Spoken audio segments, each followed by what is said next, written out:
Saat keadaan sekelilingku ada di luar kemampuanku, ku berdiam diri mencarimu, doa mengubah segala sesuatu. Saat kenyataan di depanku mengecewakan perasaanku, ku menutup mata memandangmu, sebab doa mengubah segala sesuatu. Doa orang benar bila didoakan dengan yakin besar kuasanya, dan tiap doa yang lahir dari iman berkuasa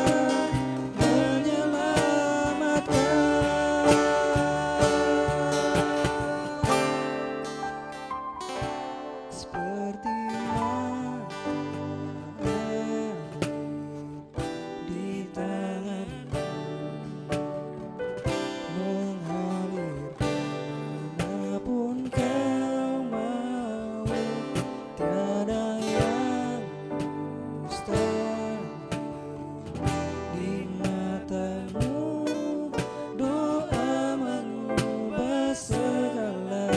sesuatu.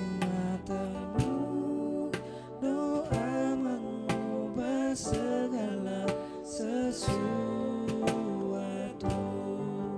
doa mengubah segala, doa mengubah segala, doa mengubah segala sesuatu.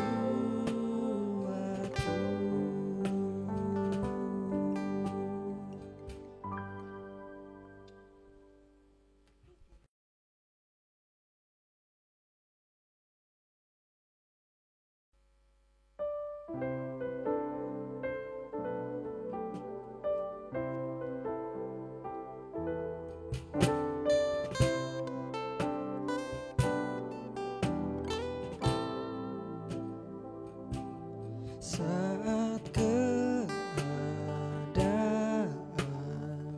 sekelilingku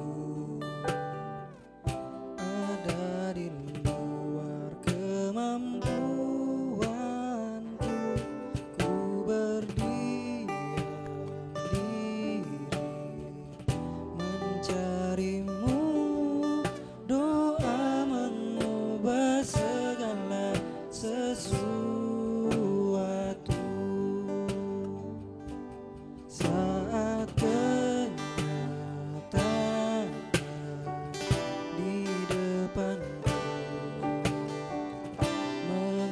mengecewakan perasaanku.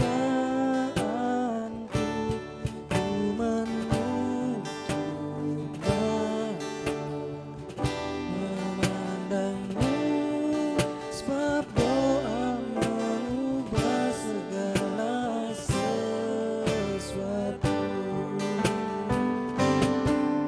Doa orang benar bila didoakan dengan yakin besar kuasanya.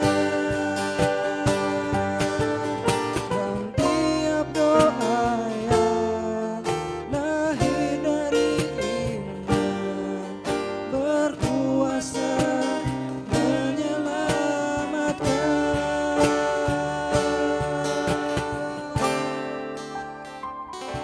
Seperti mata air di tanganmu, mengalir kemanapun kau mau.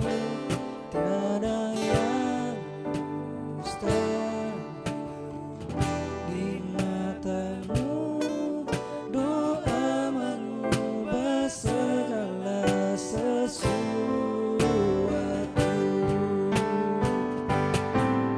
Doa orang benar bila didoakan dengan yakin besar kuasanya.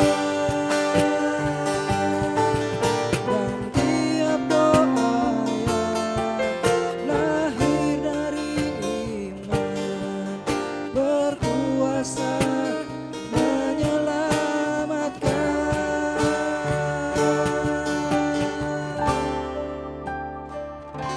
Seperti mata air di tanganmu,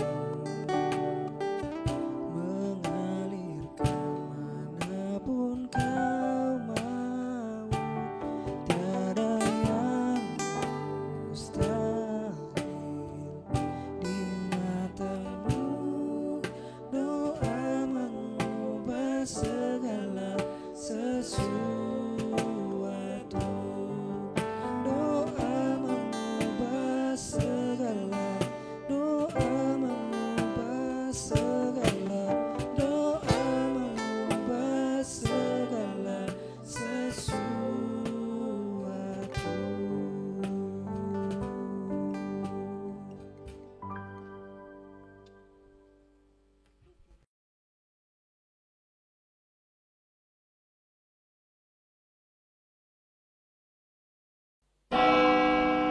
Jemaat silakan bangkit berdiri.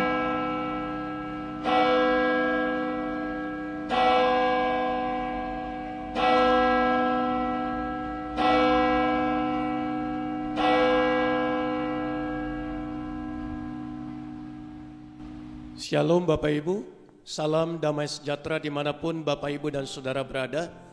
Khususnya kita yang sudah menyiapkan hati untuk mengikuti ibadah pada pagi hari ini. Mari kita siapkan hati kita masuk dalam ibadah.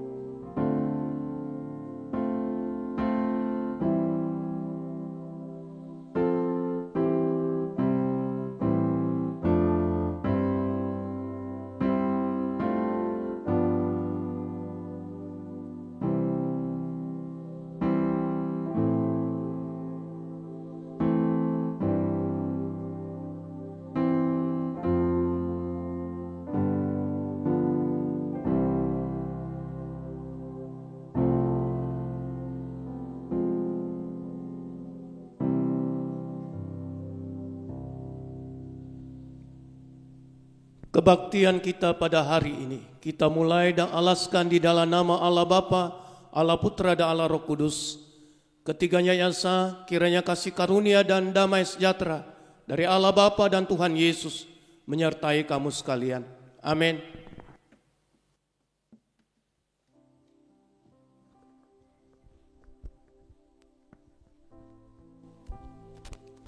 Ayat pengantar kita pada pagi hari ini terambil dari Markus 10 ayat 45, demikian bunyi firman Tuhan. Karena anak manusia juga datang bukan untuk dilayani, melainkan untuk melayani dan untuk memberikan nyawanya menjadi tebusan bagi banyak orang. Kita bersyukur karena sampai saat ini kita ada di tempat ini. Kita boleh masuk di dalam hari ini. Itu semua karena kasih Tuhan, kemurahan Tuhan yang tidak pernah putus-putusnya bagi kehidupan kita. Mari kita agungkan Dia. Berkat kemurahan-Nya kita ada sampai saat ini.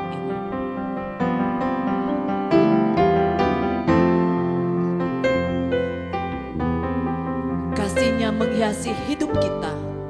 Dia merancangkan masa depan yang penuh harapan.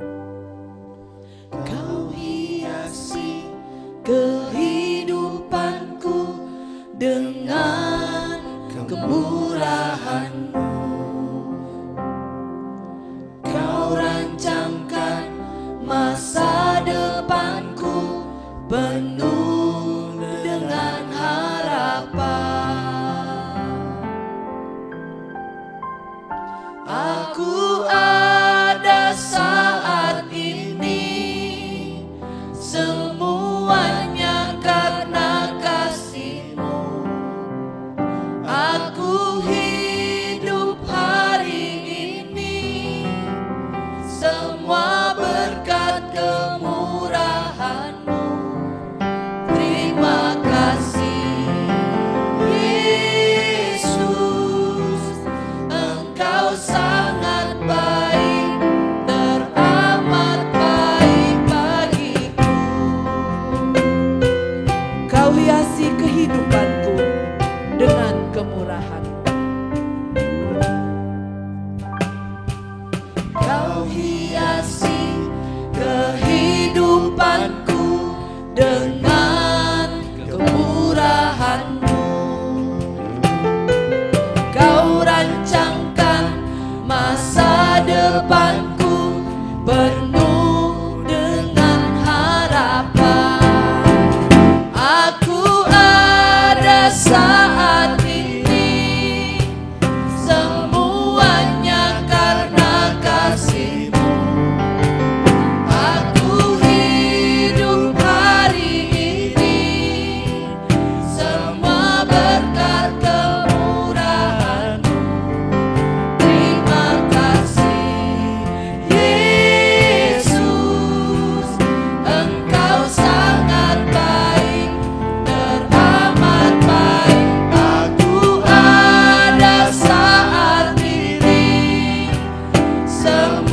semuanya karena kasih-Mu. Aku hidup hari ini, semua berkat kemurahan-Mu. Terima kasih Yesus, Engkau sangat baik, teramat baik. Aku ada saat ini, semuanya karena kasih. Semua karena Aku hidup hari ini, semua berkat kemurahan-Mu. Terima kasih Yesus, Engkau sangat baik, teramat baik. Makasih Yesus, Engkau sangat baik, teramat baik. Makasih Yesus, Engkau sangat baik, teramat baik bagiku.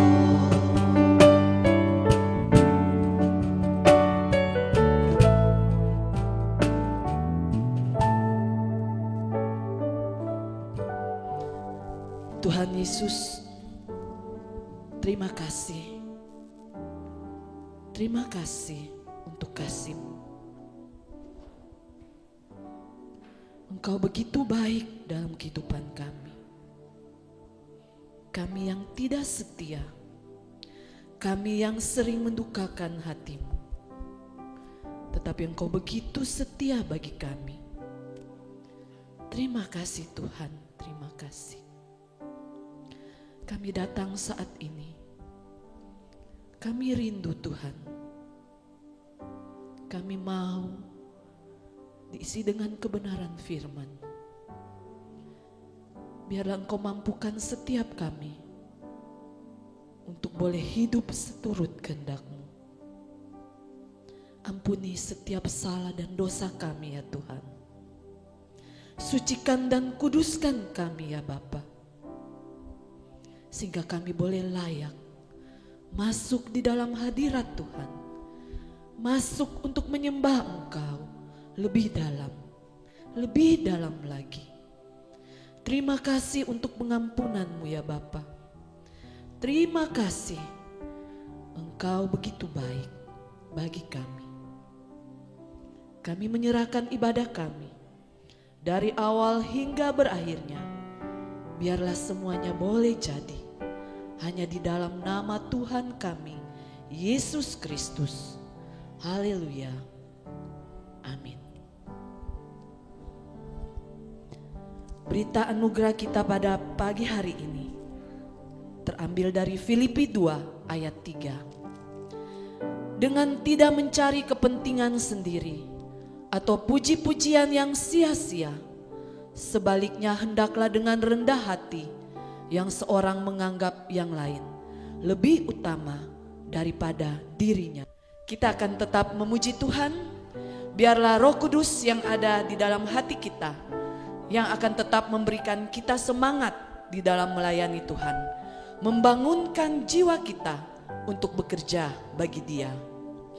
Bangunkan jiwaku yang lesu.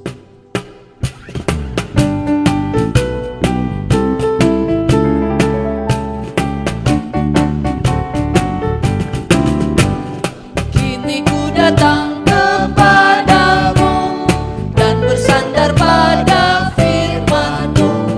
Dengarkanlah doaku ini, oh bangunkan jiwaku yang lesu. Bangunkan jiwaku yang lesu, bangunkan jiwaku yang lesu. Roh Kudus datang dan berkuasalah, oh bangunkan jiwaku yang lesu. Berilah Roh-Mu di hatiku, membakar menghapus dosaku. Kuasa anugerah-Mu bekerjalah, bangunkan jiwaku yang lesu. Bangunkan jiwaku yang lesu, bangunkan jiwaku yang lesu. Roh Kudus datang dan berkuasalah, oh bangunkan jiwaku yang lesu. Berilah roh kebangunan-Mu.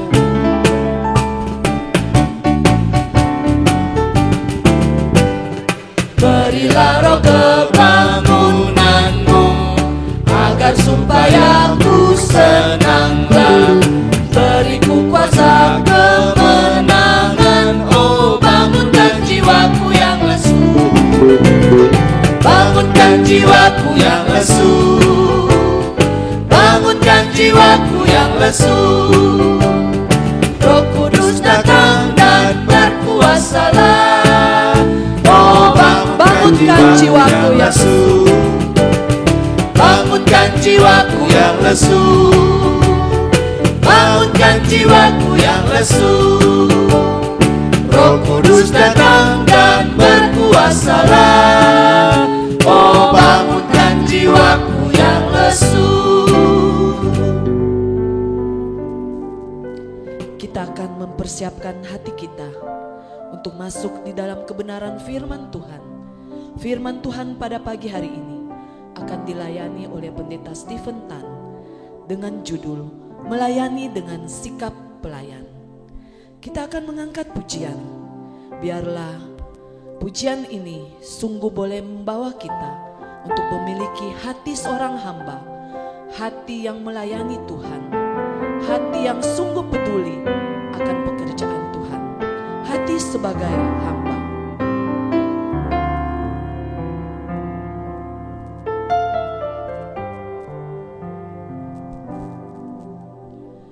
Ku tak membawa apapun juga saat ku datang ke dunia. Ku tinggal semua pada akhirnya saat ku kembali ke surga.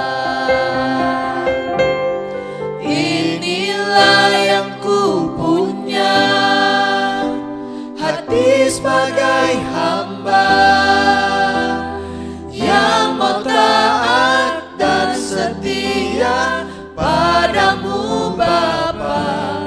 Kemanapun ku bawa, hati yang menyembah dalam roh dan kebenaran sampai selamanya. Ku tak membawa apapun juga, ku tak membawa apapun juga saat ku datang ke dunia. Ku tinggal semua pada akhirnya saat ku kembali ke surga. Inilah yang ku punya, hati sebagai hamba yang mau taat dan setia padamu Bapa. Kemanapun ku bawa, hati yang menyembah dalam roh dan kebenaran sampai. Inilah yang ku punya, inilah yang ku punya, hati sebagai hamba yang mau taat dan setia padamu Bapa. Kemanapun ku bawa, hati yang menyembah dalam roh dan kebenaran sampai selamanya. Bagaimana ku membalas kasih-Mu, segala yang ku punya itu milik-Mu, itu milik-Mu. Inilah yang ku punya, hati sebagai hamba yang mau taat dan setia padamu Bapa. Kemanapun ku bawa, hati yang menyembah dalam roh dan kebenaran sampai selamanya. Dalam roh dan kebenaran sampai selamanya. Dalam roh dan kebenaran sampai selamanya.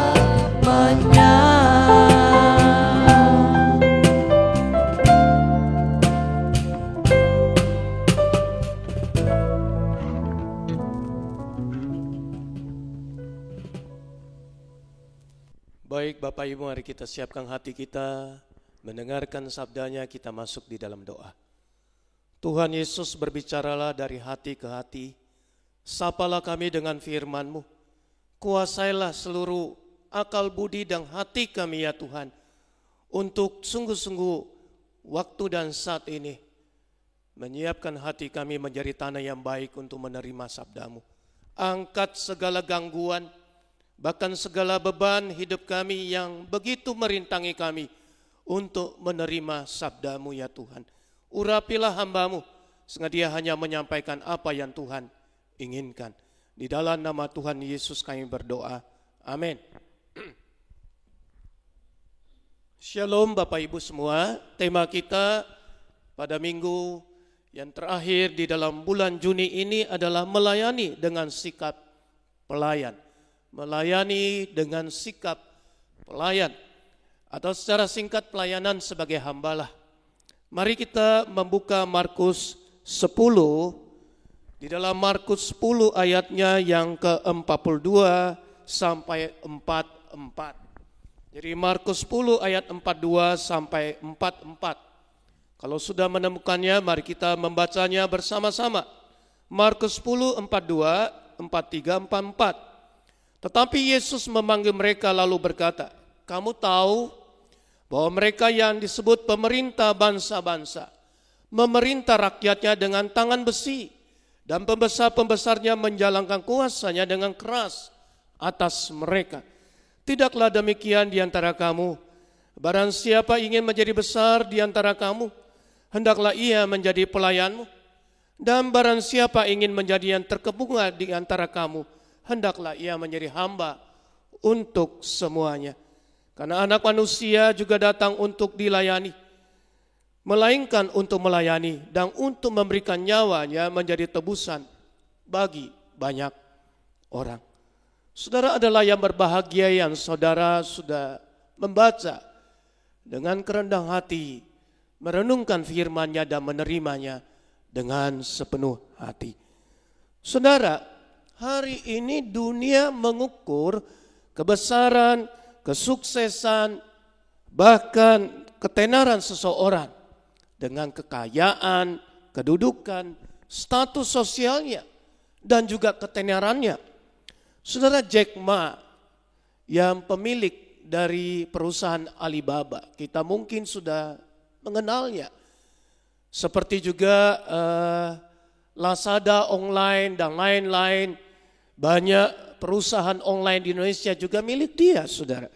Saudara Jack Ma, pemilik Alibaba, mengisahkan suka dukanya ketika dia masih sangat sederhana, masih sangat miskin, saudara. Saudara, dia bercerita dulu ketika dia lagi mengusahakan untuk usaha internet, ya sejenis startup beginilah. Kemudian dia juga memberikan visi penjualan online kepada penduduk Tiongkok.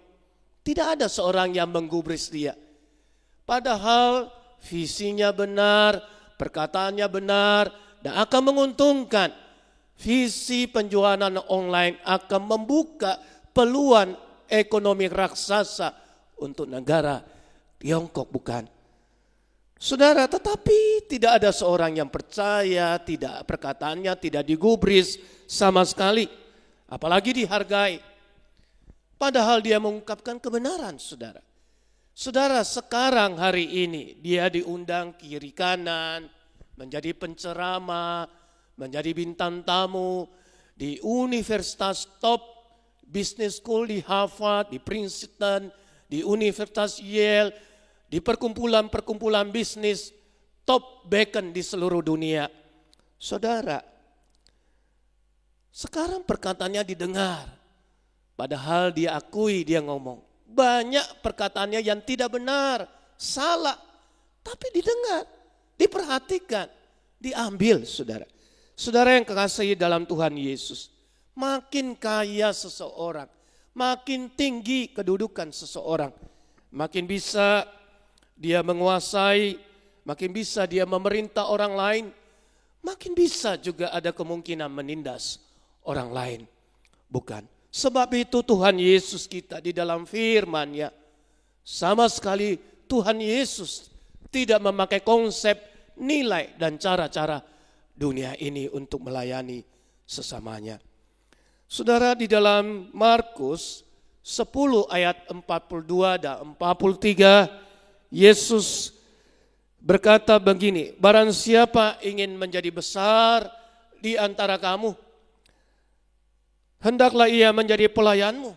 Dan barang siapa ingin menjadi terkemuka, the first one, di antara kamu, hendaklah ia menjadi hamba untuk semuanya. Saudara yang kasih dalam Tuhan Yesus, menjadi besar, menjadi terkemuka, terkenal, sukses, menjadi impian semua orang. Termasuk murid-murid Tuhan Yesus, bukan? Di dalam catatan Markus yang minta adalah murid-murid Yesus. Kalau saudara perhatikan di dalam catatan lain, di Injil Matius 20 ayat 20, yang minta adalah ibu Yakobus dan Yohanes, orang tua mereka, saudara. Lalu menurut saudara siapa yang benar? Di Markus dikatakan Yakobus dan Yohanes yang minta. Di Matius mengatakan mamanya, ibunya yang minta dan mendorong-mendorong. Saudara, siapa yang benar? Dua-duanya kemungkinan benar, saudara. Permintaan itu mungkin dimulai dari dorongan orang tuanya. Aduh, anakku ikut Tuhan Yesus dapat apa? Sudah lama mereka meninggalkan rumah. Dapat apa ikut Tuhan Yesus? Ada kesempatan, Yesus sudah terkenal, mau mendirikan kerajaannya. Dia cepat-cepat minta, jangan sampai kedahuluan orang lain. Ini kesempatan, saudara. Saudara, bagaimana dengan murid-muridnya? Murid-muridnya setelah mamanya minta malu-malu kucing, sekarang terang-terangan dia juga minta kepada Tuhan Yesus. Kemudian di dalam Markus 10 ayat 43, 44 muncullah perkataan dan ajaran Tuhan Yesus mengenai melayani. Barang siapa ingin menjadi besar di antara kamu, hendaklah ia menjadi pelayan. Dan barang siapa ingin menjadi yang terkemuka di antara kamu, hendaklah menjadi hamba untuk semuanya. Saudara yang kasih dalam Tuhan Yesus, Yesus menjawab permintaan murid-muridnya dan orang tuanya. Kamu tidak tahu apa yang kamu minta, dapatkah kamu meminum cawan yang harus kuminum? Saudara yang kasih dalam Tuhan Yesus, murid-muridnya sangat ambisi kekuasaan dan kedudukan, tanpa pikir panjang, langsung menjawab, kami dapat, kami sanggup. Saudara, ini menjadi pembelajaran bagi kita semua. Ketika saudara dipilih menjadi pemimpin, ingat, bukan demi kekuasaan, bukan demi kedudukan, bukan demi kekayaan. Kalau motivasi dan tujuanmu untuk itu, seperti murid-murid Tuhan Yesus, maka saudara akan menjadi pemimpin yang salah seumur hidup, akan menjadi pemimpin yang korup seumur hidup di mana saudara dipanggil. Saudara, Yesus menjawab, kamu tidak tahu apa yang kamu minta. Saudara, di dalam bahasa aslinya, di dalam bahasa Yunani, Alkitab bahasa Yunani, kata kamu tidak tahu diterjemahkan sebagai ouk oidate. Ouk oidate. Artinya apa Bapak Ibu? Kata tahu bukan sekedar pengetahuan. Tapi kata tahu di sini kamu tidak tahu. Sebenarnya artinya kamu tidak sadar. You don't aware. Kamu tidak sadar. Kamu tidak sadar apa yang kamu minta. Dan ouk oidate ini juga bisa diterjemahkan sebagai be consider. Artinya saudara, kamu juga tidak pernah pertimbangkan apa yang kamu minta, saudara. Saudara yang kasih dalam Tuhan Yesus. Dan kata ini juga bisa diterjemahkan. Kamu tidak pernah lihat, kamu tidak pernah perbandingkan. Sedang gurumu saja kamu tidak pernah lihat, kamu tidak pernah bandingkan. Yesus sebagai guru pemimpin saja, dalam pelayanan apa kebesaran, apa ketenaran, ketermukaan. Ketermuka itu yang menjadi tujuan dan motivasi di dalam pelayanan dia. Tidak, bukan. Saudara yang kasih dalam Tuhan Yesus, sepanjang hidupnya Yesus tidak mencari kebesaran bagi dirinya. Sekalipun Kesempatan itu ada, sekalipun kemungkinan itu sudah ada di depan mata. Saudara masih ingat ketika Yesus memberi makan 5.000 orang. Catatan Alkitab dalam 4 Injil mengatakan itu hanya pria saja. Kalau seandainya wanita dihitung belum termasuk anak-anak. Kalau suami istri hadir bawa 2 anak. Berapa ribu yang hadir pada saat itu. Saudara, setelah memberi makan 5.000 orang dengan 2 ekor ikan dan 5 roti. Saudara, apa yang terjadi? Masa di sana. Sudah ada masa, saudara. Puluhan ribu orang yang ingin menjadikan Yesus sebagai raja. Jadikan dia sebagai raja kita. Jadikan dia sebagai pemimpin kita. Yohanes 6 ayat 15. Ketika melayani, memberitakan Injil, menyembuhkan orang sakit, mengusir setan, bahkan membangkitkan orang mati. Siapa di dunia ini yang bisa melakukan hal itu? Bukankah Yesus begitu terkenal kemana-mana dari desa ke kota sampai ke pusat kerajaan Romawi pada saat itu, saudara. Saudara, kalau itu yang Yesus kejar, maka pelayanan Yesus tidak melakukan kehendak Allah. Tapi bukan itu yang Yesus kejar. Yang Yesus kejar adalah pertobatan dari dosa. Yang Yesus kejar adalah menyelamatkan jiwa. Kemana-mana menyelamatkan jiwa, saudara. Sangat ironis kalau hari ini pengikut Yesus yang mengaku murid-muridnya, yang mengaku pemimpin-pemimpin gereja, melayani dengan motivasi yang tujuannya sama sekali lain dari Yesus sendiri. Bapak, Ibu, dan Saudara, sampai 2 kali Yesus mengulangi di dalam ayat 43, ayat 44, Markus 10. Barang siapa ingin menjadi besar di antara kamu, hendaklah ia menjadi pelayanmu. Barang siapa ingin menjadi yang terkemuka di antara kamu, hendaklah ia menjadi hamba untuk selamanya. Bapak, Ibu, dan Saudara, yang Yesus ajarkan untuk orang Kristen dan gerejanya, melayani sebagai hamba. Atau paling tidak melayani dengan hati dan motivasi sebagai hamba. Bapak Ibu, yang ngomong ini siapa, saudara? Seperti Jack Ma, yang ngomong itu orang miskin, orang kecil, jangan didengar, saudara. Yang ngomong ini adalah Yesus Kristus. Saudara, Yesus itu siapa? Dia adalah Raja, dia adalah pencipta, dia adalah pemilik dari segala sesuatu. Kalau saudara anggap saudara ini orang kaya, memiliki segalanya, Yesus lebih kaya dari seluruh orang kaya dikumpulkan di dunia ini. Karena dia pemilik dari dunia ini. Kalau saudara menganggap saudara punya kekuatan, kuasa, kedudukan, Yesus lebih tinggi, lebih berkuasa dari seluruh raja bahkan presiden yang ada di dunia ini, saudara. Saudara, tetapi Yesus merendahkan dirinya sebagai seorang hamba. Di dalam Filipi pasal 2 ayat 6 dan 8. Mari kita coba membukanya. Filipi pasal 2 ayat 6 dan 8. Yang walaupun dalam rupa Allah, tidak menganggap kesetaraan dengan Allah sebagai milik yang harus dipertahankan. Ayat 7. Melainkan telah mengosongkan dirinya sendiri, mengambil rupa seorang hamba dan menjadi sama dengan manusia. Dan dalam keadaan sebagai manusia, ia telah merendahkan dirinya dan taat sampai mati, bahkan sampai mati di atas kayu salib. Menarik Bapak Ibu, kata hamba di ayat 43 dan ayat 44, bahasa Indonesia tidak bisa bedakan. Dipakai kata yang berbeda, saudara. 2 kata yang menyuruh kita melayani dengan hamba, tetapi memakai 2 kata hamba yang berbeda. Saudara, apa maknanya, saudara? Saudara, di dalam ayat 23, kata hamba yang dipakai adalah diakonos. Saudara, artinya apa, saudara? Yang arti harafiahnya diakonos, artinya pelayan yang melayani tuannya makan di meja makan.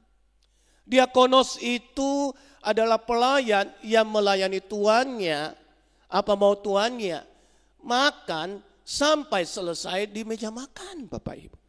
Jadi sama sekali pelayan ini tidak punya hak apa-apa selain melayani tuannya, makan sampai selesai, Bapak Ibu. Saudara, dari kata diakonos inilah muncul istilah jabatan gereja diaken, bukan? Yaitu mereka yang dipilih untuk melayani jemaat Tuhan. Dari diaken inilah yang kelak dipilih menjadi majelis yang mengurus dan melayani umat Tuhan. Saudara, jadi diaken adalah diakonos. Diaken dan majelis adalah mereka yang sungguh-sungguh mau bekerja, yang sungguh-sungguh punya hati melayani. Saudara, jadi diaken dan majelis mau mengurusi persoalan umat sehari-hari seperti dia melayani tuannya sampai selesai, bukan? Saudara, jika ada diaken majelis yang tidak mau mengurusi persoalan hidup umatnya, jangan jadi diaken, jangan jadi majelis. Saudara yang kekasih dalam firman Tuhan, dalam catatan Kisah Rasul 6 ayat 2 mengingatkan kita, diaken, diakonos dibedakan dengan para rasul atau hamba Tuhan. Mari kita coba lihat dalam Kisah Rasul 6 ayat yang 2. Diaken majelis tidak mengurusi persoalan rohani firman Allah, karena itu bagiannya dari para rasul. Saudara, dikatakan begini dalam Kisah Rasul 6 ayat 2. Kami tidak merasa puas karena kami melalaikan firman Allah untuk melayani meja, Bapak Ibu. Tugas rasul mengurusi firman, bukan mengurusi meja. Tugas diaken mengurusi meja, bukan mengurusi firman. Saudara, jangan dibalik. Kalau masing-masing kita melayani, mengerjakan tugasnya sesuai dengan porsinya masing-masing, sesuai dengan bagiannya masing-masing, gereja Tuhan akan diberkati dan bertumbuh di dalamnya. Sehingga akhirnya di dalam Kisah Rasul 6 ayat ketiga, rapat memutuskan memilih 7 orang menjadi diaken, bukan? Yang terkenal baik, penuh roh dan hikmat untuk melayani meja. Coba kita lihat ayat ke-44, kata hamba yang kedua. Saudara, di ayat 44 muncul istilah hamba yang berbeda. Dipakai kata doulos. Diakonos, hamba yang melayani meja. Masih ada tingkat hamba yang lebih rendah lagi, yaitu doulos, yang artinya sebenarnya adalah budak. Yang artinya adalah budak, Bapak Ibu. Saudara, budak ini biasanya budak ini bukan bangsa Israel. Biasanya tawanan lain, tawanan perang bangsa lain yang dijadikan budak. Ini budak yang paling rendah, saudara. Budak doulos. Saudara, jadi kalau Tuhan ingin bandingkan, makin mau menjadi tinggi, makin mau menjadi the first one, terkemuka, makin siap melayani yang paling rendah sebagai seorang budak, Bapak Ibu. Saudara, kedua-duanya punya ciri yang sama sebenarnya. Saudara, kalau kita mau melayani sebagai hamba, ada ciri-ciri sebagai hamba, saudara. Saudara, ciri apa kita melayani sebagai hamba? Yang pertama, Bapak Ibu, ciri yang pertama, tahu dirinya siapa dan siapa yang dilayani. Tahu diri kita ini siapa dan siapa Tuhan yang kita layani. Semua yang melayani harus sadar kita ini hanya sebagai hamba, sedangkan Tuhan Yesus sebagai Tuannya. Jangan dibalik, Bapak Ibu. Banyak orang Kristen makin melayani, makin merasa dirinya sebagai Tuhan, sebagai bos, sedangkan Yesus sebagai budaknya. Itu yang terjadi pada murid Yesus, bukan? Dan ibunya, orang tua mereka di dalam Matius 20 ayat 20. Mereka bukan saja meminta Tuhan supaya mendapatkan bagian di dalam kerajaan Allah kelak, bahkan mengatur Yesus supaya anaknya mendapat kedudukan di kanan dan di kiri daripada Tuhan Yesus. Saudara, ciri kedua di dalam melayani sebagai hamba, ciri yang kedua, harus mentaati kehendak Tuhannya, bukan menuruti keinginan hati kita, saudara. Saudara, di dalam Titus pasal 2 ayat 9, mari kita lihat. Titus 2 ayat 9. Hamba-hamba hendaklah taat kepada tuannya dalam segala hal dan berkenan kepada mereka. Jangan membantah. Saudara yang kasih dalam Tuhan Yesus, gereja dipanggil untuk mentaati visi dan misi dari Tuhan Yesus, bukan? Visi dan misi dari Tuhan Yesus mengabarkan Injil, menyelamatkan jiwa, mengajar, memperlengkapi, menggembalakan domba supaya mereka tidak hilang dan terlantar. Nah, Bapak, Ibu, dan Saudara, untuk mentaati kehendak Tuhan, maka pemimpin-pemimpin gereja harus mengerti firman Tuhan. Harus sungguh-sungguh mengerti firman Tuhan. Mau mentaati kehendak Tuhan. Maka para pemimpin harus punya kerendahan hati untuk belajar firman Tuhan. Dan hanya taat kepada kehendak Tuhan. Bukan menuruti keinginan hati. Bukan menuruti apa yang saya mau. Saudara yang kasih dalam Tuhan Yesus, saudara bisa bayangkan betapa bahayanya, betapa risikonya kalau rumah Tuhan dipimpin oleh pelayan-pelayannya yang sama sekali tidak peduli firman Tuhan, yang sama sekali tidak mengerti firman, hanya menuruti kehendak hatinya, saudara. Para pemimpin gereja harus punya hati sebagai seorang hamba, bukan? Saudara, karena pelayanan itu adalah satu anugerah. Satu anugerah dari Allah yang dipercayakan kepada kita yang tidak layak. Di dalam 1 Timotius pasal 1 ayat 12 dan 14. Saudara, 1 Timotius pasal 12 ayat 14. Saya akan membaca, aku bersyukur kepada Dia yang menguatkan aku, yaitu Yesus Kristus Tuhan kita. Karena Dia menganggap aku setia dan mempercayakan pelayanan ini kepadaku. Ayat 14. Malah kasih karunia Tuhan telah dikaruniakan dengan limpahnya kepadaku dengan iman dan kasih Kristus Yesus. Siapa Paulus, saudara? Dia bilang, aku seorang penghujat, aku seorang pembunuh, aku seorang yang jahat, aku seorang yang penuh dengan dosa. Tapi dipercayakan di dalam pelayanan. Kalau pelayanan itu bukan anugerah, tidak mungkin Tuhan memberikan kepada setiap kita tuh. Seorang yang mengerti pelayanan itu ada anugerah, tidak pernah mempertahankan haknya, kedudukannya seperti Yesus memberikan contoh di dalam Filipi yang kita sudah baca, pasal yang kedua, ayat 6 dan 7, bukan? Saudara, tidak menganggap kesetaraan dengan Allah sebagai milik yang harus dipertahankan, melainkan telah mengosongkan dirinya dan mengambil rupa seorang hamba. Bapak Ibu mau menjadi pemimpin yang berhati hamba, harus rela menanggalkan apa yang kamu anggap penting, harga dirimu, status sosialmu, sikap sebagai tuan atau bos, merasa diri paling mampu, hebat. Yesus saja rela menanggalkan kesetaraannya dengan Allah. Dia sendiri adalah Allah sendiri. Dan menjadi seorang hamba, mengosongkan dirinya. Saudara, sepasang suami istri yang sudah menikah 30 tahun. Bayangkan anaknya mungkin sudah usia 30 juga. Ya.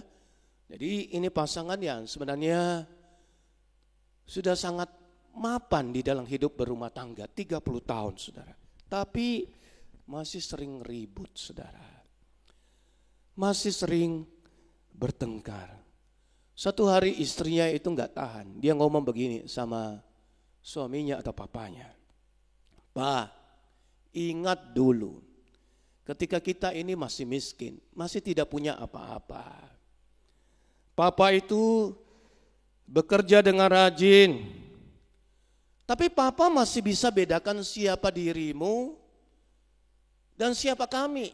Papa masih bisa batasi pekerjaan di kantor, di tempat kerja tidak dibawa-bawa ke rumah, tidak dicampur. Papa masih sayang kepada istri kami dan anak-anak. Tapi sekarang ketika Papa sudah kayanya luar biasa, miliki perusahaan lebih dari satu, miliki ini dan itu. Papa sudah tidak bisa membedakan dirimu sendiri dengan kami dan anak-anak. Jadi Papa memperlakukan kami seperti di kantor, di tempat usaha Papa. Saudara Papa menganggap kami sebagai istri dan anak-anak sebagai pegawai yang harus dengar. Tidak pernah Papa mau merendahkan hati, mau mendengarkan masukan, melibatkan kami di dalam mengambil keputusan demi keputusan. Saudara, istri ngomong sambil mengalirkan air mata. Pak, ingat Pak, rumah adalah rumah, perusahaan adalah perusahaan Pak. Saudara yang kasih dalam Tuhan Yesus, Papa harus punya hati yang melayani sebagai seorang hamba. Saudara, suaminya melihat istrinya menangis. Tahu benar akar persoalan yang sudah bertahun-tahun terjadi di dalam rumah tangga dia. Akhirnya matanya berkaca-kaca juga. Dia meminta maaf.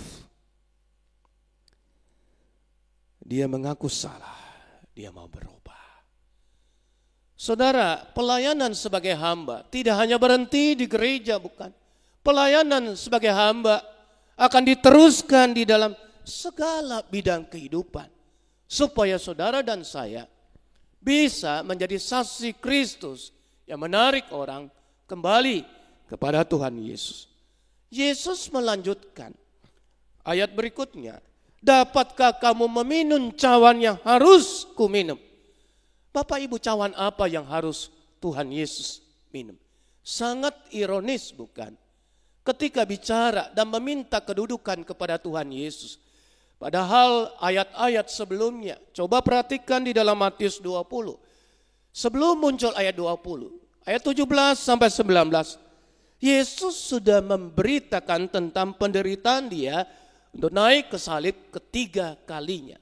Saudara, sebelum Markus 10 ayat 42 dan 43 muncul, yang kita baca tadi, di dalam ayat 32 ayat 34, Yesus sudah bicara tentang cawan penderitaan untuk ketiga kalinya kepada murid-muridnya. Jadi bukan tidak tahu, bukan tidak diajar. Saudara yang kasih dalam Tuhan Yesus, Yesus harus naik ke salib mengalami penderitaan yang luar biasa demi penebusan dosa manusia.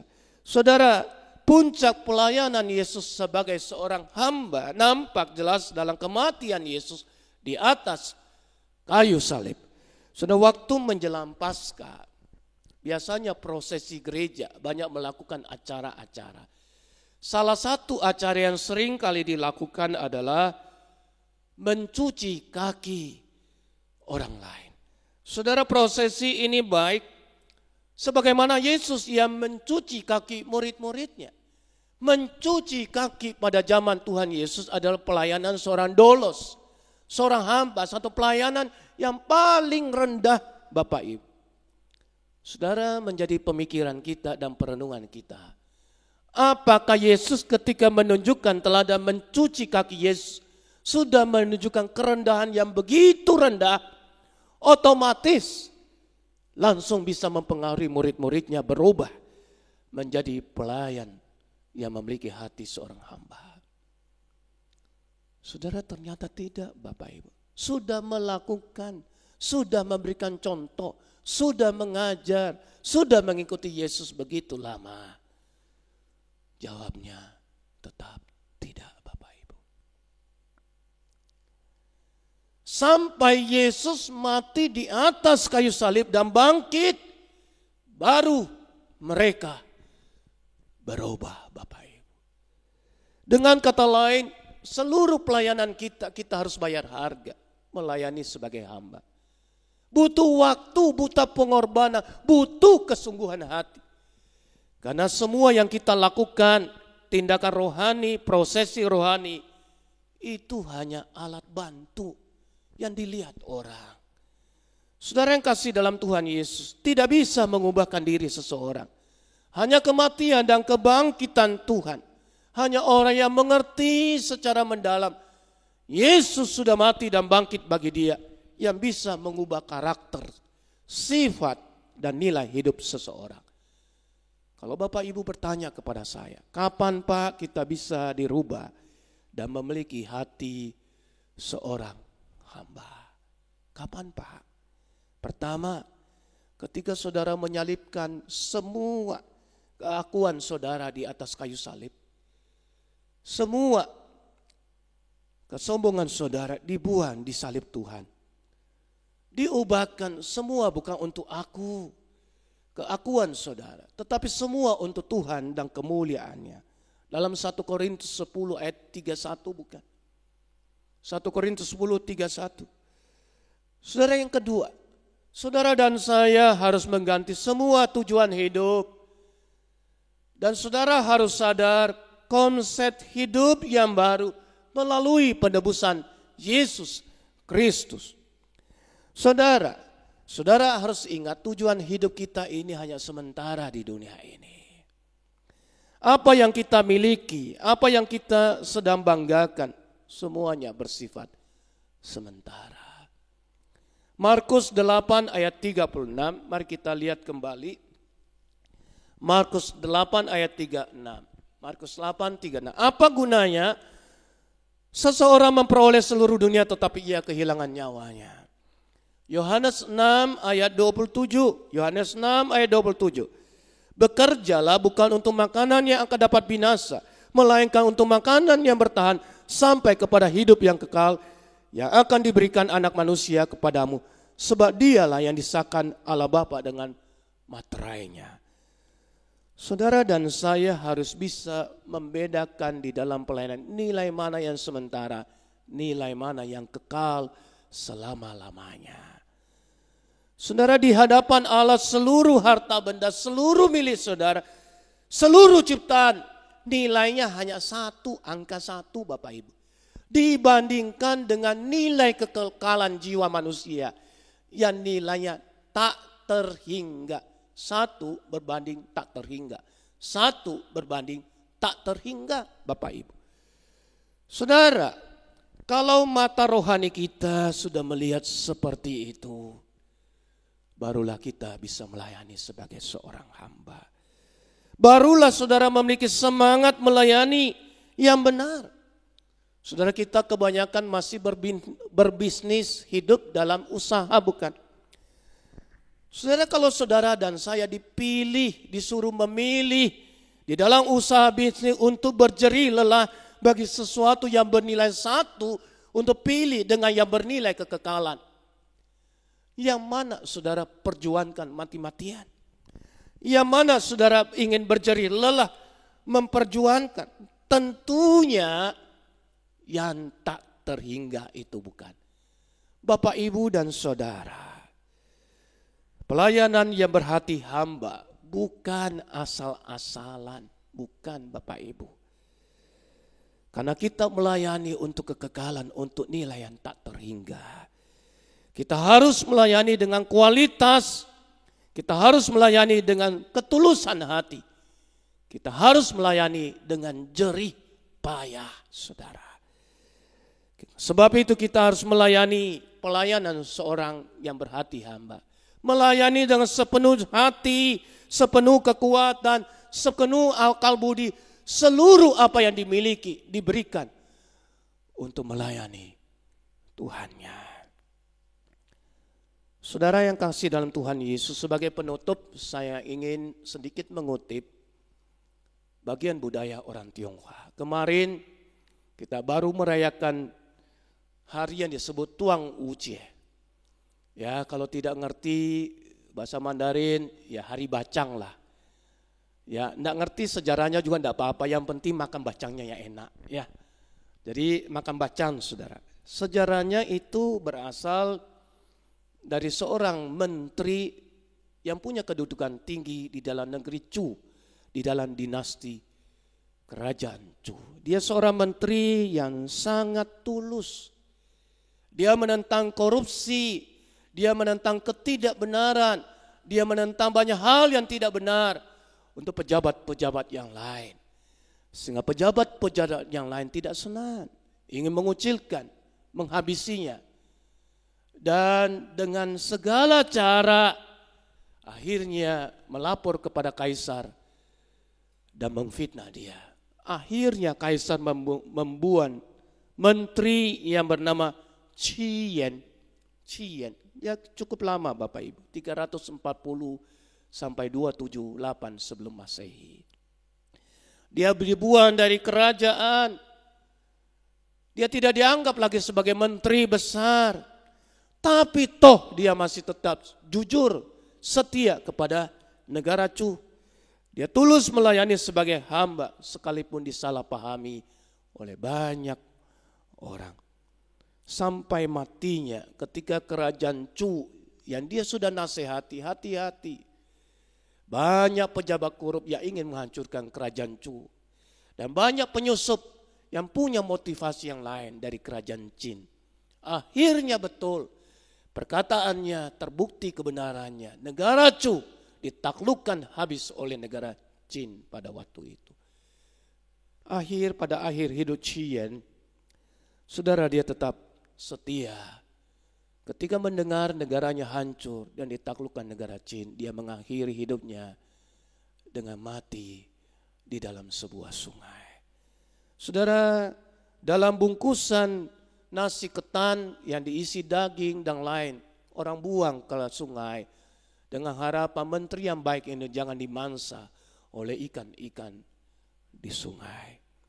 Saudara, bakcang itu banyak model tergantung sukunya. Ada yang sudutnya 8, bungkusannya 8 sudut. Ada yang 5 sudut, yang umum ada 3 dan 4. Yang umum kita ambillah yang 4, saudara. Nah yang 4 ini dalam bungkusan 4 sudut. Sebenarnya ada pengajaran filosofi di dalam kepemimpinan di dalamnya, saudara. Sebagai pemimpin yang berhati hamba, harus memiliki sikap 4 sudut. Sikap yang pertama disebut Zizhu. Zizhu artinya apa? Zi itu berarti diri sendiri. Zu artinya cukup, saudara. Saudara, sebagai pemimpin yang berhati hamba, kita harus memiliki nilai cukup dengan apa yang kita miliki. Nilai kepuasan dengan apa yang kita miliki. Sehingga kita dalam hidup ini tidak boleh serakah. Tidak bisa menjadi pemimpin yang korup. Kalau saudara memiliki sifat rasa puas terhadap diri dan hidup saudara. Zizhu, saudara. Yang kedua, kan'en. Apa artinya kan'en? Artinya rasa bersyukur. Kalau pelayanan itu adalah anugerah Tuhan. Kalau hidup ini, usaha ini adalah berkat Tuhan yang diberikan kepada kita. Tidak boleh iri kepada orang lain. Yang ketiga, sikap yang ketiga, sanjie. Apa artinya sanjie? Saudara, san itu baik, saudara. Jie itu pengertian. Saudara memiliki pengertian yang baik. Artinya begini, selalu menilai seseorang dalam sisi yang positif. Menilai seseorang dari sisi kebaikannya. Saudara, sudut yang keempat. Sudut yang keempat artinya paurong. Apa artinya paurong? Merangkul semua orang, tidak membedakan kaya miskin, tidak membedakan dia pandai atau bodoh, dia kecil atau besar, semuanya sama. Kita perlakukan dengan kasih kepada sesama. Saudara, ketika kita makan bacang, enaknya, ada babinya, ada mungkin sosisnya, ada apanya di dalam. Kita harus ingat, pemimpin yang berhati hamba, punya rasa puas, zizhu, punya kan'en, rasa bersyukur, punya sanjie, punya kebaikan di dalam hati dalam menilai orang lain, punya paurong, merangkul semuanya, tidak membedakan, melayani dengan kasih. Saya percaya ajaran Tuhan Yesus melampaui ajaran Qian. Tuhan memberkati Bapak, Ibu, dan Saudara. Mari kita masuk di dalam doa. Tuhan Yesus, suara manusia sudah berhenti. Tetapi kemurahan Tuhanlah yang menjadikan kami mampu melayani sebagai hamba ya Tuhan. Ampunilah dosa kami selama ini kalau kami tidak melayani sebagai seorang hamba.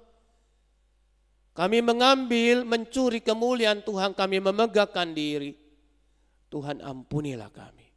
Kami mau berubah, kami mau belajar seperti guru kami, guru agung, Yesus Kristus sendiri. Tuhan sertai kami, berkatilah hidup kami. Berkatilah seluruh majelis diaken di gereja GKKA Palu ini.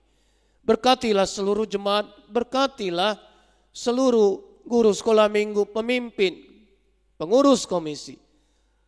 Berikan hati mereka seorang hamba.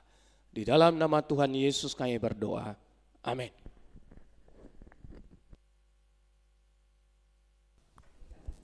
Saya persilakan jemaat untuk bangkit berdiri. Kita akan mengikrarkan pengakuan iman rasuli. Dengan bersama-sama mari kita berkata, aku percaya kepada Allah, Bapa yang Maha Kuasa, Khalik langit dan bumi, dan kepada Yesus Kristus, anaknya yang tunggal Tuhan kita, yang dikandung daripada Roh Kudus, lahir dari anak darah Maria, yang menderita sengsara, di bawah pemerintahan Pontius Pilatus, disalibkan, mati dan dikuburkan, turun ke dalam kerajaan maut. Pada hari yang ketiga, bangkit pula dari antara orang mati, naik ke sorga, duduk di sebelah kanan Allah, Bapa yang Maha Kuasa, dan dari sana ia akan datang untuk menghakimi orang yang hidup dan yang mati. Aku percaya kepada Roh Kudus, gereja yang kudus dan am, persekutuan orang kudus, pengampunan dosa, kebangkitan tubuh, dan hidup yang kekal. Amin. Mari Bapak Ibu yang dikasihi Tuhan, kita akan masuk dalam doa syafaat. Bapak, terima kasih kalau hari ini kami masih boleh hidup, kami boleh diselamatkan oleh Engkau. Itu semuanya karena anugerah-Mu yang besar dalam hidup kami. Terima kasih terlebih lagi Engkau telah mempercayakan suatu pelayanan buat kami. Itu pun juga satu anugerah bagi kami. Itu sebabnya ajar kami Tuhan untuk menghargai setiap kepercayaan yang Tuhan berikan kepada kami. Berikan juga kami hati seorang hamba, hati yang mengerti dan mengetahui siapa diri kami dan siapa Tuhan kami. Ajar kami dengan rendah hati, mau terus belajar taat kepadamu ya Tuhan, yang mau mengutamakan Engkau daripada kepentingan diri kami, supaya pekerjaan Tuhan tidak terhambat dan kerajaan Allah boleh diperluas dan banyak orang boleh dimenangkan bagi Engkau. Dan saat ini kami mau berdoa secara khusus ya Tuhan untuk seluruh umat Tuhan yang Tuhan sudah selamatkan, dan terlebih lagi juga untuk mereka yang dipercayakan sebagai pemimpin-pemimpin gereja, baik itu para majelis, para hamba Tuhan. Berikan kepada mereka terus satu visi, satu misi, kesehatian. Berikan mereka juga hati seorang hamba yang mau melayani apa yang tuannya kehendaki. Tuhan pimpin, berkati hidup mereka, kerohanian mereka, supaya mereka boleh makin bertumbuh di dalam Dikau, serupa dengan Engkau, dan melakukan apa yang Engkau kehendaki. Dan saat ini kami juga bersyukur ya Tuhan, karena kami sebagai umat-Mu tidak Kau tinggalkan. Engkau perhatikan kebutuhan setiap kami. Oleh sebab itu kami juga berseru memohon kepada Engkau, berikan kami umat-Mu dan jemaat-Mu di tempat ini, hati yang tetap rindu dan haus dekat dengan Tuhan, hati yang juga mau mengisikan waktu datang ibadah kepada Tuhan, baik itu melalui streaming maupun melalui setiap hari membaca firman-Mu dan melakukannya. Terlebih kami bersyukur kepadamu ya Tuhan, khususnya untuk pemerintah yang Tuhan sudah percayakan, yang mengizinkan gereja-gereja Tuhan boleh dibuka, di mana umat Tuhan boleh datang ibadah kembali, datang ke rumah Tuhan. Itu sebabnya biarlah kesempatan ini boleh digunakan oleh setiap gereja-gereja Tuhan, terlebih juga gereja kami, supaya Tuhan boleh mengisi kebutuhan umat-Mu yang selama ini ya Tuhan mungkin sudah ada yang bosan di dalam streaming. Mereka merindukan datang bersama di rumah Tuhan. Biarlah kami boleh mengisi kebutuhan mereka juga, memperhatikannya. Terlebih lagi ya Tuhan, kami menyadari ada juga sebagian mungkin tidak lagi ibadah. Itu sebabnya biarlah kami pun sebagai para pemimpin yang dipercayakan boleh memperhatikan kebutuhan mereka. Kami mohon pertolongan-Mu dalam hal ini ya Tuhan. Dan kami juga tidak lupa berdoa, berkati hidup mereka, segala kebutuhan mereka setiap hari. Berkati juga pekerjaan dan usaha mereka. Dan juga bagi mereka yang lemah tubuh, yang ada di rumah ataupun juga di rumah sakit. Engkau Allah yang mengerti dan mengetahui pergumulan air mata mereka. Biarlah Engkau sendiri yang hadir menjamah dan menyembuhkan mereka. Kuatkan iman mereka sekalipun mereka dalam keadaan lemah tubuh ya Bapa. Dan hiburkan hati mereka dengan tetap setia juga kepada Engkau. Kami berdoa akhirnya menyerahkan masa depan juga bangsa Indonesia. Tuhan tolong bantu setiap mereka yang dipercayakan dalam memimpin negara, baik itu presiden beserta wakil, para menteri maupun juga DPR, MPR dan semua, baik gubernur dan semuanya. Tuhan tolong bantu, berikan mereka kesehatian, berikan mereka hati yang takut akan Engkau di dalam menjalankan pemerintahan yang ada. Jauhkan ya Tuhan orang-orang yang berniat jahat, dan Tuhan pelihara supaya negara ini bisa tetap satu dalam NKRI. Dan kami berdoa sekali lagi, berikan hikmat juga kepada pemerintah dan presiden beserta yang membantunya untuk memutuskan segala sesuatu dengan bijaksana.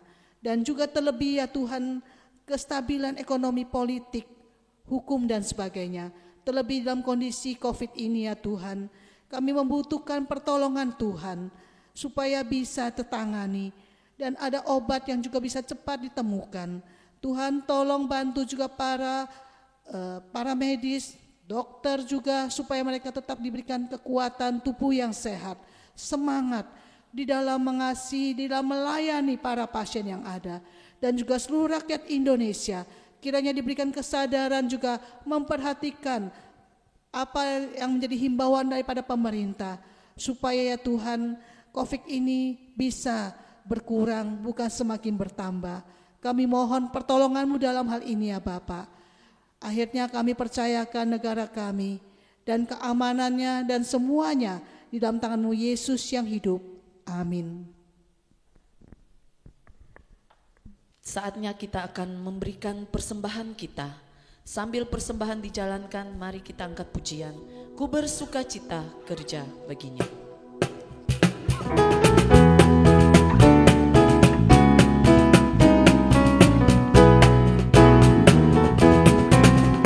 Ku bersukacita kerja baginya, sungguh ku bersukacita, ada sukacita dalam hatiku, ku bekerja baginya, ku serahkan semuanya, kerja bagi Rajaku, ada damai sukacita, ku bekerja baginya, ku bersukacita kerja baginya, sungguh ku bersukacita, tiap langkahku turut perintahnya, dan bekerja baginya, ku serahkan semuanya, kerja bagi Rajaku,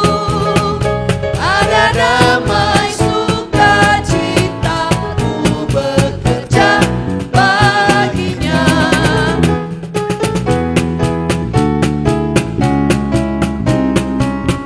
Ku bersukacita, ku bersukacita kerja baginya, sungguh ku bersukacita, ku rela serahkan semua baginya, ku bekerja baginya, ku serahkan semuanya, kerja bagi Rajaku,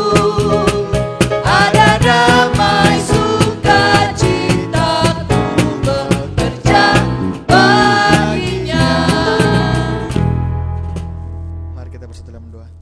Tuhan Yesus, terima kasih buat hari ini atas segala penyertaan-Mu sehingga kami boleh berkumpul bersama untuk melaksanakan ibadah, sehingga pada ibadah hari ini kami boleh diberi kesempatan untuk memberi, kuberkati apa yang sudah kami beri ini Tuhan, agar dapat dipakai untuk menjadi pelebaran kerajaan-Mu. Kuberkati majelis yang akan mengelolanya. Ini doa anak-Mu ya Tuhan, di dalam nama-Mu kami berdoa, ya amin. Amin. Kita akan mengakhiri ibadah kita pada pagi hari ini. Saya undang sidang jemaat untuk bangkit berdiri. Kita masuk di dalam doksologi.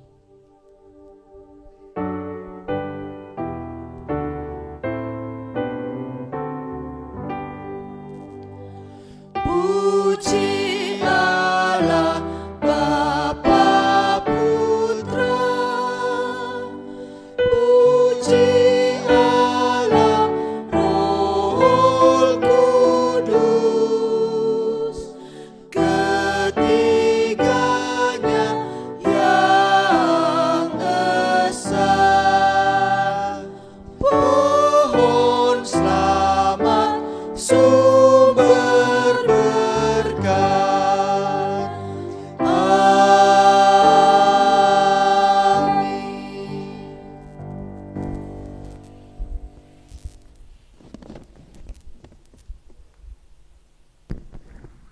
Mari Bapak, Ibu, dan Saudara, kita tenangkan diri kita di hadapan Tuhan dan menerima berkat-Nya. Kasih karunia dan damai sejahtera dari Allah Bapa yang tidak pernah berkesudahan, keselamatan dan penebusan di dalam Tuhan kita Yesus Kristus, pertolongan, kekuatan, penghiburan, bahkan pembaruan Allah Roh Kudus akan memberikan hati seorang hamba untuk melayani Dia makin setia, makin mengerti kehendak-Nya, makin memperkenankan hati Tuhan dari sekarang sampai selama-lamanya. Amin.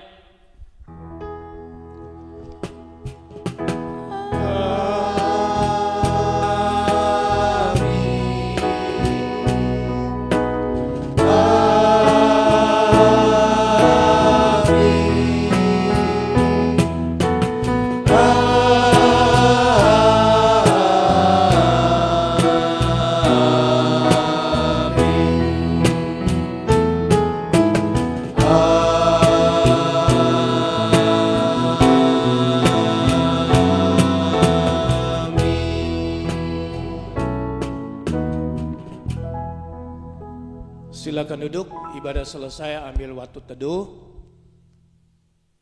Tetap jaga kesehatan dengan baik, tetap setia mengikuti ibadah streaming.